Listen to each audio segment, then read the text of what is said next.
पंजाब, हम भारतीयों का पंजाब, 5 पवित्र नदियों से घिरा हुआ पंजाब, सरदारों और लोकगीतों के लिए प्रसिद्ध पंजाब आज नशा और गिरोहबंदी के जंजीरों में कैद अतीत का उड़ता पंजाब वर्तमान में भी उड़ ही रहा है, जिसमें कैद सिद्धू मूसावाला जैसे कलाकार को अपनी जान तक गंवानी पड़ी।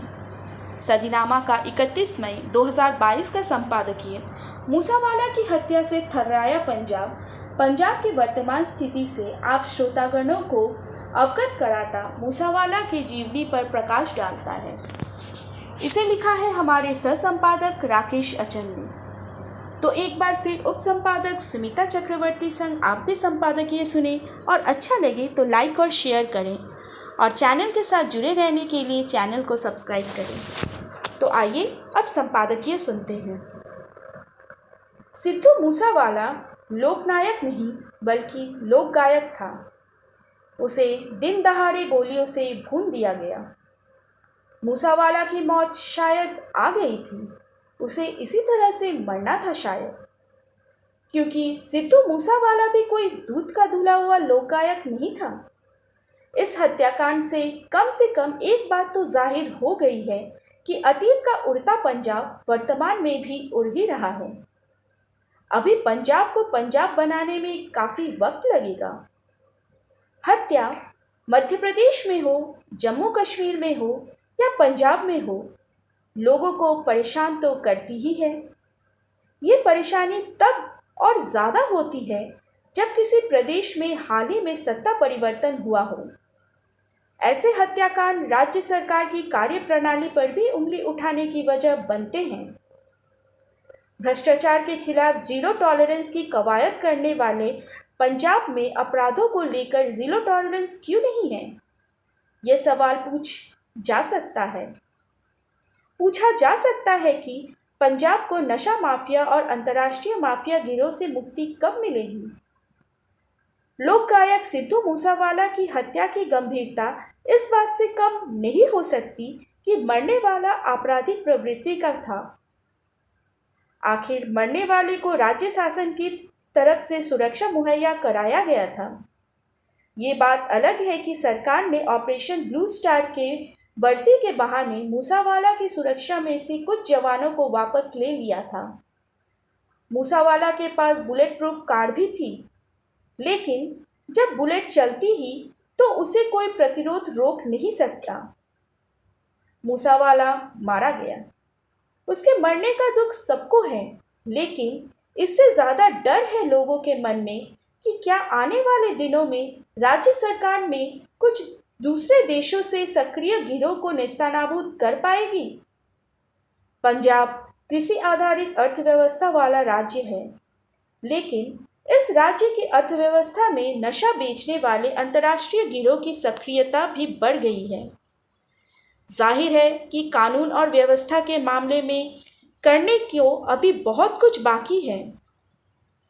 पुलिस कहती है कि सिद्धू मूसावाला पंजाब के top most gangster Lawrence Bishnoi और उसके गैंग के निशाने पर थे। वही Canada based gangster Goldy Brar, जो लॉरेंस बिश्नोई का साथी था, ने सिद्धू मूसावाला की मौत की जिम्मेदारी ली है। बिश्नोई गैंग के विरोधी कैंप को सिद्धू मूसेवाले समर्थन कर रहे हैं। पुलिस की नज़र में मरने वाला लोकनायक या लोक गायक नहीं बल्कि एक गैंगस्टर था।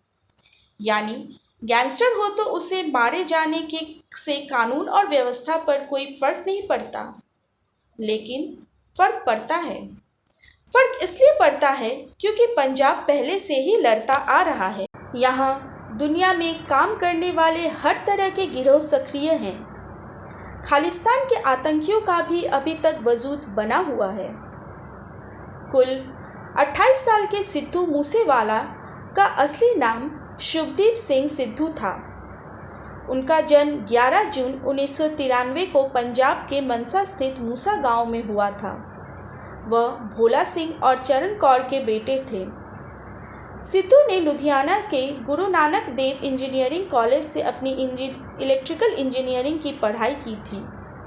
2019 में वो कनाडा के ब्रैम्पटन में बस गए थे। मूसवाला की तरह कनाडा में हज़ारों पंजाबी बसे हैं और यहीं से लोग अपना कारोबार चलाते हैं। पंजाब को इससे फ़ायदा है और फ़ायदा इतना भर है कि राज्य की अर्थव्यवस्था में बाहर से पैसा आता रहता है। राज्य की सरकार इस कमज़ोरी का लाभ मजबूत हो चुके गिरोह उठा रहे हैं। पंजाब से पहले जम्मू कश्मीर में टीवी कलाकार अमरजीत भट्ट का कत्ल किया जा चुका है। हमने उस दिन भी अपनी आवाज़ बुलंद की थी। पंजाब और जम्मू कश्मीर देश के सीमावर्ती राज्य हैं, इसलिए इन राज्यों में विशेष सतर्कता की ज़रूरत है।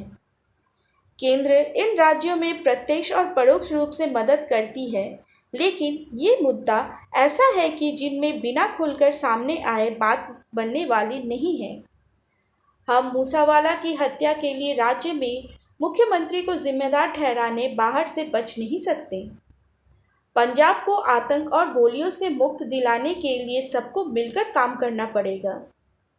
मूसावाला की हत्या के मामले में सत्तारूढ़ भाजपा समेत सभी राजनीतिक दलों को जैसे सांप सूख गया हो।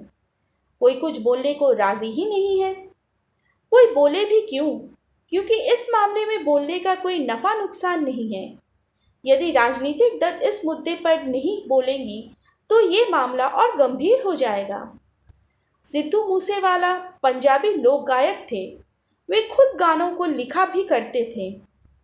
मूसेवाला ने अपने करियर की शुरुआत सिंगर निंजा के लिए लाइसेंस गाने को लिखकर की थी, लेकिन यह समझ से बाहर है कि मूसावाला गिरोहबंदी में कैसे फंस गया। पंजाब पुलिस मूसावाला के कातिलों को पकड़ेगी या नहीं, ये तो वो जाने, लेकिन एक हिंदुस्तानी के नाते हम सबकी ये जिम्मेदारी बन जाती है कि हम अपने पंजाब को उड़ने से बचाएं, क्योंकि पंजाब बड़ी मुश्किल से कांग्रेस, भाजपा और अकालियों की राजनीति से आज़ाद हुआ है। किसान आंदोलन ने भी पंजाब का ज़बरदस्त नुकसान किया है। तो ये था दोस्तों 31 मई 2022 का संपादकीय मूसावाला की हत्या से थर्राया पंजाब। कल फिर मिलेंगे किसी नए संपादकीय के साथ। तब तक के लिए स्वस्थ रहें, सुरक्षित रहें। नमस्कार।